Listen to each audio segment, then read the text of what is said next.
What's up guys, it's Mr. Seek. In this video I will be going over the demo of the game we played on Monday. So it was the 9th on Inferno. Now on the CT side,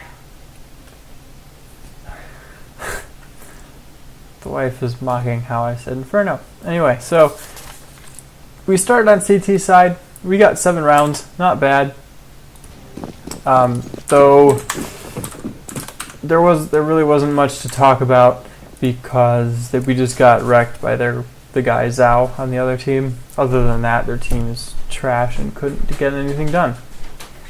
So, starting with the pistol round of T side, we are running the tactic that I always seem to call just run alt mid to mid. And the reason I do that is because a lot of teams will put 3 guys on B at the start of the round, which gives us all this control, and we just need to trade this guy, which we do.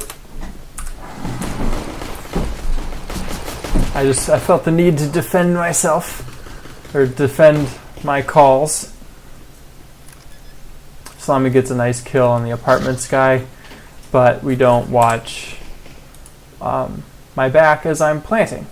Granted, it was very strange that the CTs pushed all the way through here, like it's the fastest rotate of all. But nonetheless, watch the dude's back as he's planting the bomb.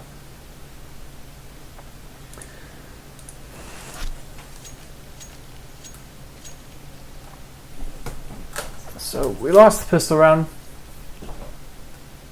In this round, we buy pistols and armor, and we just spread out. I think we have like 2 here, and then we're like spread out a bunch on the A side. Yeah. So I'm gonna pause it right here. So the idea of a default on Inferno is to get a few guys pushed up alt mid and a couple guys pushed up banana. The reason we do that is to defend against this shit. So Sonic pushes up. I don't remember if we get the trade or not, but like if we have 3 guys here, we get the trade for sure.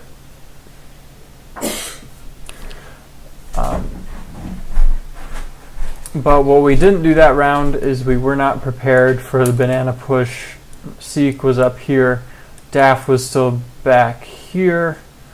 I didn't calm very well, but I guess I expected one of either Savage or Daff to be behind me.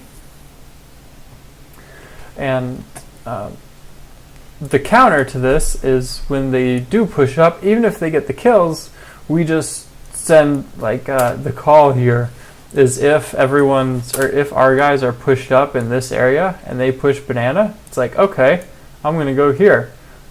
And because if we go here, they don't know what to do. They don't know if we should go back here or come up here, because at this point you can just take control, well, really take control of this whole area and then try and get a pick in this direction or try and get a pick here. There's a minute still on the clock, so we've got tons of stuff to do.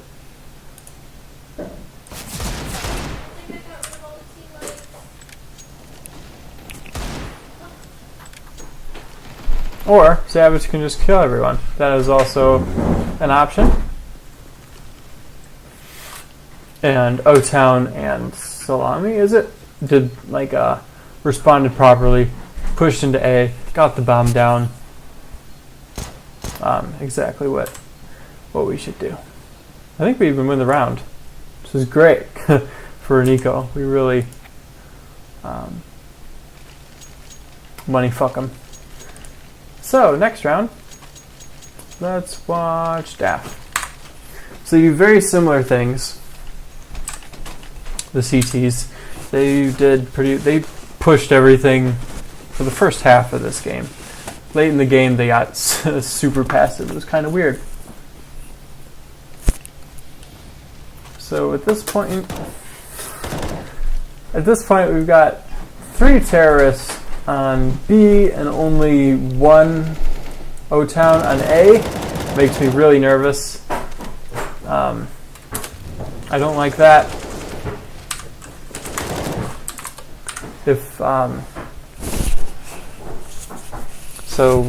At the beginning of the game, usually I want, I'll fill in wherever, but what we've been doing this game is Salami, Savage, and O-Town go A, Daff and I go B, and then if we want to mix it up, we mix it up. But on a round like this, an anti-eco round where the CTs don't have guns, I really prefer to move around in groups, probably 2 groups, and no one should be alone. Luckily, we get away with it because O-Town wins his one-on-one and takes A all by himself.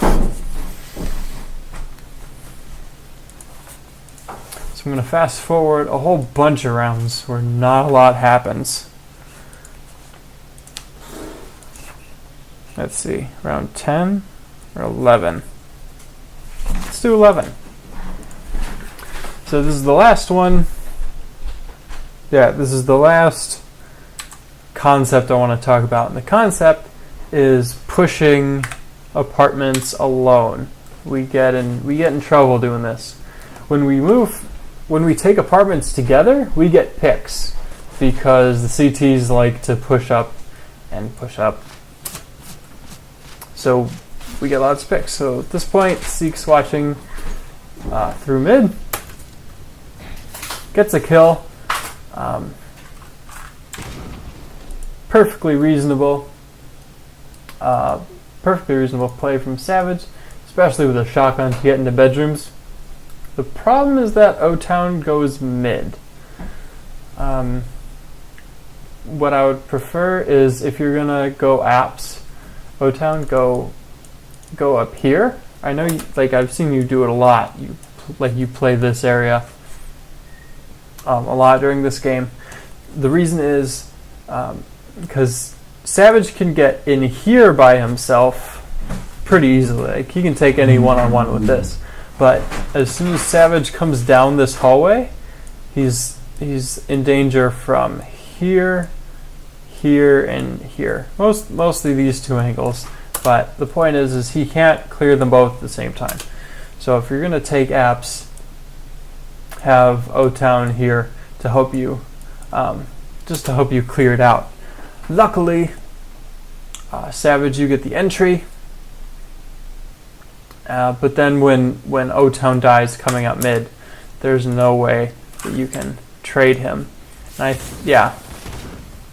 you get a couple shells in his chest, but he can't get the kill. And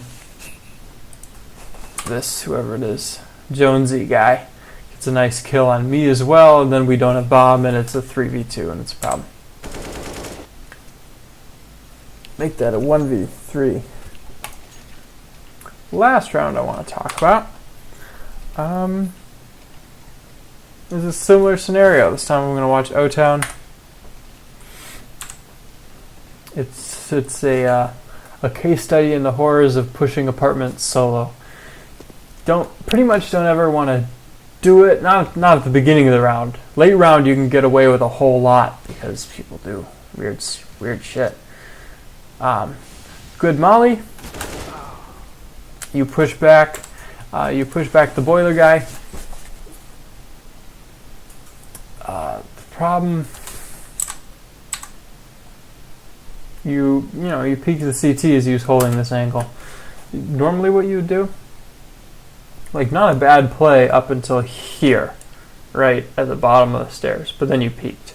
The safe way to play it and still take apps and everything is to push up here and then wait for 3 seconds as Savage jumps into the bedroom.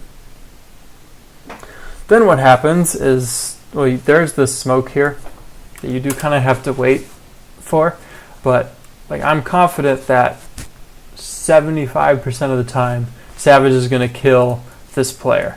because that player's coming out of smoke. Savage has a better gun for that range, assuming he has a shotgun. Yep. Savage with a shotgun in apartments, who would have guessed? And then what you can do is once he's in here, and if you've killed Boiler Guy, you can double peek this guy. So say peek in 3, 2, and then even if Savage just has a shotgun, Savage can like jiggle out and throw a shell down the hallway. And then O-Town, you peek immediately after that. CT's holding, he sees Savage peek out, and so now he's looking at that side, and then O-Town you can pre-fire it, as opposed to coming up here when he's holding the angle. And we pretty much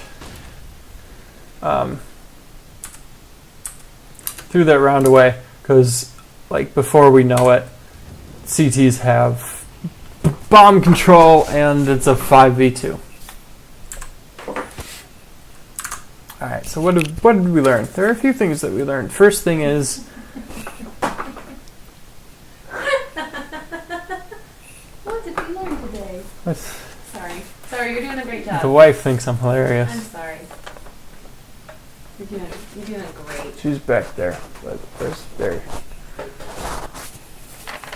in my shadow. What? So what we learned is watch the planner's back, and also at the beginning of a round, if you're defaulting, take map control early and make sure that you're with a group. Make sure you've got your buddy to trade you if the CTs do puggy shit like this team did the whole game.